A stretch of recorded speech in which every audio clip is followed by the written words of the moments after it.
নিশোর সুরঙ্গের পরে আসলে আরেকটু বড় কিছু আশা করছিলাম। আর বরবাদটা হচ্ছে হ্যাঁ এখনকার হয়তো বা নতুন জেনারেশনের জন্য ভালো লাগবে, বাট এটা তো two much violence.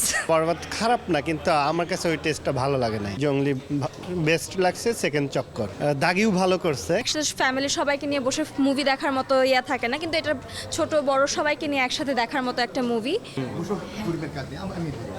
Mosharraf Karim is a very good actor. আমি ওনাকে অনেক পছন্দ করি অ্যাজ অ্যান অ্যাক্টর।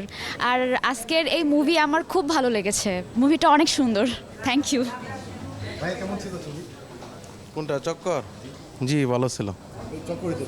জি চক্কর দেখছি, ঠিক আছে। খুবই ভালো, অনেকদিন পরে একটা ভালো ছবি দেখলাম। না আসলে ভালো লাগছে। আমরা চক্করে পড়ে গেছি চক্কর দেখতে গিয়ে। ভালো ছিল ছবি। অন্য এবার ঈদের সব ছবির মধ্যে জঙ্গলি বেস্ট ছিল, আর সেকেন্ড হচ্ছে চক্কর।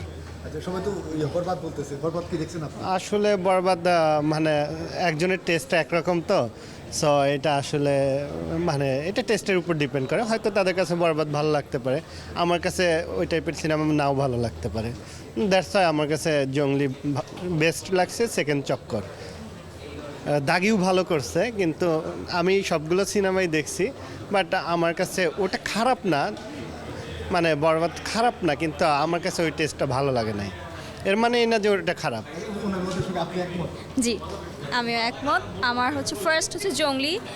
এটা একটা ফ্যামিলি ড্রামা, অনেক দিন ধরে মানে একসাথে ফ্যামিলি সবাইকে নিয়ে বসে মুভি দেখার মতো ইয়া থাকে না, কিন্তু এটা ছোট বড় সবাইকে নিয়ে একসাথে দেখার মতো একটা মুভি। এবং এখানে মেসেজগুলো যেটা ছিল এটা খুব সুন্দর। অ্যান্ড সেকেন্ড আমি বলবো হচ্ছে চক্কর। থার্ড দাগি।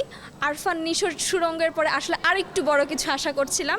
আর বরবাদটা হচ্ছে হ্যাঁ এখনকার হয়তো বা নতুন জেনারেশনের জন্য ভালো লাগবে, বাট এটা তো টু মাচ ভায়োলেন্স।